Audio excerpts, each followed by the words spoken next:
मैं रेयान को वो सच बता दूंगा जिसके लिए झूठ बोलते रहे हो तुम, कि वो शादोलो खानदान से नहीं है।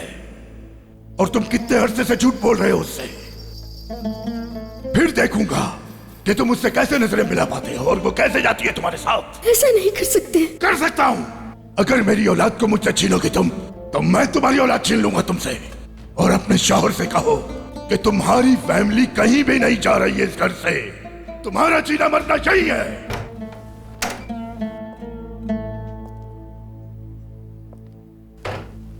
क्या बात है जहरा?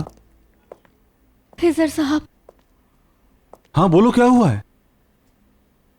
जहरा, ये तुमने अपनी क्या हालत बना रखी है।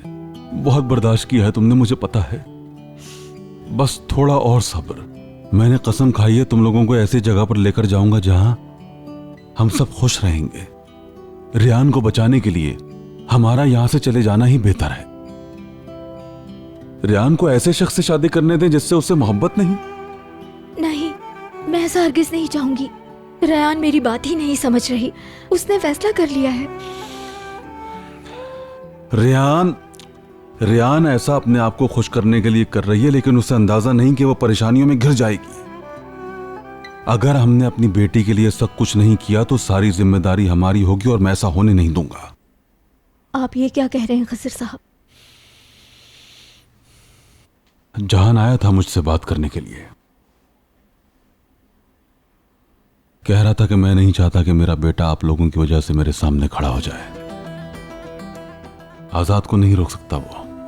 और ये भी कह रहा था कि हम अपनी बेटी रेयान को पहले कहीं और भेज दें ताकि इस शादी को रोकने में हम लोग कामयाब हो जाएं। रेयान को कहीं भेज दे? क्या ये ठीक रहेगा? अगर हम रेयान को कहीं भेज देते तो हमें भी टाइम मिल जाएगा। इस तरह से हम इस शादी को रोक सकते हैं। बताइए क्या कहते हैं आप? खिजर साहब, हम अपनी बेटी को आखिर कहां भेजेंगे जहरा?